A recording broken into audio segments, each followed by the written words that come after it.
Hey foodies, thank you for stopping by my channel Cooking with Chaz. Today we are going to make beef and broccoli Asian style. My goal is to show you how to make that takeout food that you're buying now. It's not that hard. I'm going to show you how quick and easy you can actually make it in your own house. Let's show you the ingredients. First, what we're going to start out with, the most important, is the beef. Now, I'm going to touch back on this because you can choose different cuts of beef. We have the broccoli. I am choosing to use the florets and the stalks. You might as well utilize everything. We have ginger, fresh ginger, garlic, fresh garlic of course, onion. This is a cornstarch flurry. I will show you how to make that. This is our green onions, more so for garnish than anything else. Vegetable oil because it can handle high heats. Bell pepper and onion. Salt. You'll notice the salt is only here if I determine if I need it, because a lot of times Asian food is high in sodium, so you don't need it, but I just have it here. Pepper and soy sauce. And that is all we need. To start out, I have water already boiling. You want to make sure you have that. I know you're wondering, like, what pasta are you cooking? I'll show you how that ties in. Back to that beef. When it comes down to this dish, you have two choices. Sirloin or like tenderloin, which doesn't need much time to cook, because that's what's important for this dish, is that you have to have a beef that doesn't have to quote unquote stew or bake for long periods of time, because you're going to have about 15 minutes to cook this meat. I chose the cheaper cut of beef just because. Why not be cost effective? There's only one difference in using the cheaper cut. More expensive cut, what you would need to marinate with is going to be cornstarch and soy sauce only. If you choose the cheaper cut, what you will require is cornstarch, soy sauce, and baking soda, because the baking soda helps cut down the meat. So the most important thing in cutting this meat, regardless of what you choose, is to cut it against the grain. And if you're not sure what that means, the grain is going from left to right. What you want to do is you want to cut against the grain. If you went with the grain, you would be cutting this way, which would make it so tough. So we want to cut against it, so when you pull it apart, it's going to pull apart in little sections. So you might say, well, I want to have longer strips. Do you want longer strips or more enjoyable food? I have already marinated mine, so I marinated mine overnight. This dish really allows you to marinate for only 10 to 15 minutes, but the longer you can marinate, you and I both know, the better it will be. Cook this broccoli for 2 minutes. What that does is it stops the probability of you having the little floret pieces all in your beef. Make it look pretty, because we always eat with our eyes first. So what I'm going to do here is I'm going to add some salt to this water. Not a lot. Do not salt it like you do your pasta. I'm putting a little bit of pepper. That's not required, but here in this house we love a little bit of spicy food, so anytime I can add a little bit of heat, I will. Alright, so 2 minutes. I'm going to add those stalks that I cut up into chunks and that broccoli. Set my timer immediately. I would suggest using something like a spider utensil, which will catch all of that. 2 minutes, and I'll be right back. Alright, so now our timer is up for the 2 minutes, and I'm pulling out those florets and stalks. Alright, so we're going to set this aside. I'm going to put it right here. Alright, so we got the broccoli done. Now we are ready to move on to the beef. What I have done is I've added 1 tablespoon of vegetable oil. Remember, in this process, you want to use vegetable oil. I prefer canola oil when I'm cooking, just because I like the flavor, but vegetable oil can withstand this higher heat. So it is in there, and we are at a medium heat, maybe, you know, 1 notch up, closer to high, but medium. I'm going to put that marinated meat directly in there, and it's going to sizzle. So I'm cooking this for 1 minute. Yes, 1 minute, that's all. Because this is gonna continue to cook when I add everything back in. And we got 10 seconds left on that. And if you notice, we still have some uncooked portions or sections of this meat, which is fine. Completely fine.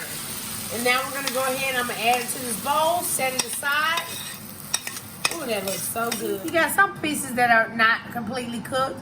That's fine. Don't worry about that. But think about it. How quickly that cooked. That's why the suggested cut is like a sirloin or tenderloin, because you don't have much time at all. Let me turn that timer off. All right, so now I put another, I'm sorry, I had a piece of meat left in there. I put another tablespoon of oil, just tossing that around. Coarsely chopped ginger. It's not finely cut, it's not minced, but it's a little bit finer than a coarse chop. Just because I want to make sure it dissolves. All right, and so I have the ginger in there, and immediately I'm going to add my onions, because if you know anything about onions, they add moisture, which will stop your stuff from burning, and it will promote the cooking process because you have a liquid in there. And at the same time, we're picking up all of those good beef droppings. So that's what I'm doing when I'm scraping this pan. Oh, it smells so good. Oh my goodness. Now I'm gonna add the garlic. So we have that, all right. And I'm gonna add a little bit more oil, not a whole tablespoon, maybe a half a tablespoon. But I'm gonna put a lid on this for 1 to 2 minutes. Okay, to get that going. All right, as you can see, during that time when I'm doing the 2 minutes, I am constantly moving that because you don't want to burn that garlic. Maybe I don't need to do that, but I want to make sure that I don't burn that garlic. I'm going to add my bell peppers and onions. And this is my addition to this dish because I think it's pretty good. Bell peppers, onions, and garlic to the beef and broccoli Asian dish. I mean, it can't do nothing but be delicious, right? So now I'm going to add 1 more tablespoon of vegetable oil because I added those veggies. And I'm going to add a tablespoon of soy sauce because I added those veggies. They have to be seasoned. And I'm not adding salt. We got garlic, ginger, and onions and bell peppers going in here. So I'm gonna close this off. I have reduced the heat to like a little bit higher than a simmer, but not to medium. Because like I said, I don't want to burn that garlic and I don't want to toss it anymore. I don't think that's necessary since we have those bell peppers and the additional oil.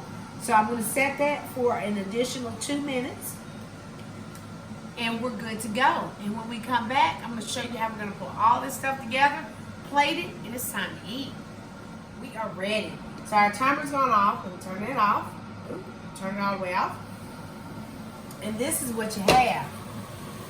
Oh my goodness, does that not look delicious? And look at the tenderness of the bell pepper. See how it's still a little bit of push? I don't know about you, but I don't like my stuff super mushy. That's perfect. Add your broccoli back in there. I'm gonna take my heat up. Oh, that's delicious. Okay, that's one overboard. I'm eating that. But this shows you how tender this really is. Oh my goodness, so good. Now we want to add that cornstarch mixture that we have, which is the cornstarch and water and soy sauce. And what that does is it gives you a little bit of thickening. Pour that in. And we want to reduce the heat because now everything is done and you don't want to burn that sauce. Now we're going to add our steak in. Obviously, if you had a wok this would be so much better. But I'm showing you how you can do it at home, and it's all good. And before you say, "Ooh, I need to add some soy sauce to this," and this and that, remember you marinated that meat. The worst thing to do is to make a dish and it's salty. Reduce that heat to a simmer, complete simmer for 2 minutes. That's all it takes, because everything's done in 2 minutes. We'll be back. I'm gonna plate this up and we're all done, and you and your family can eat. All right, so our dish is ready to go. Broccoli and bell peppers, because I did add the bell peppers because I wanted to. So now I'm gonna plate it. And what I have done is I have cooked some shrimp fried rice. If you're interested in that recipe, I have a video. So just go take a look at that, and then you'll have this whole meal right there. And the reason why I say that's delicious is because I followed the same recipe that I have in the past. So I know this is going to be great. I hope you guys enjoyed the recipe. Please be sure to like and subscribe. Until I see you next time, enjoy this wonderful at-home Thanks for tuning in.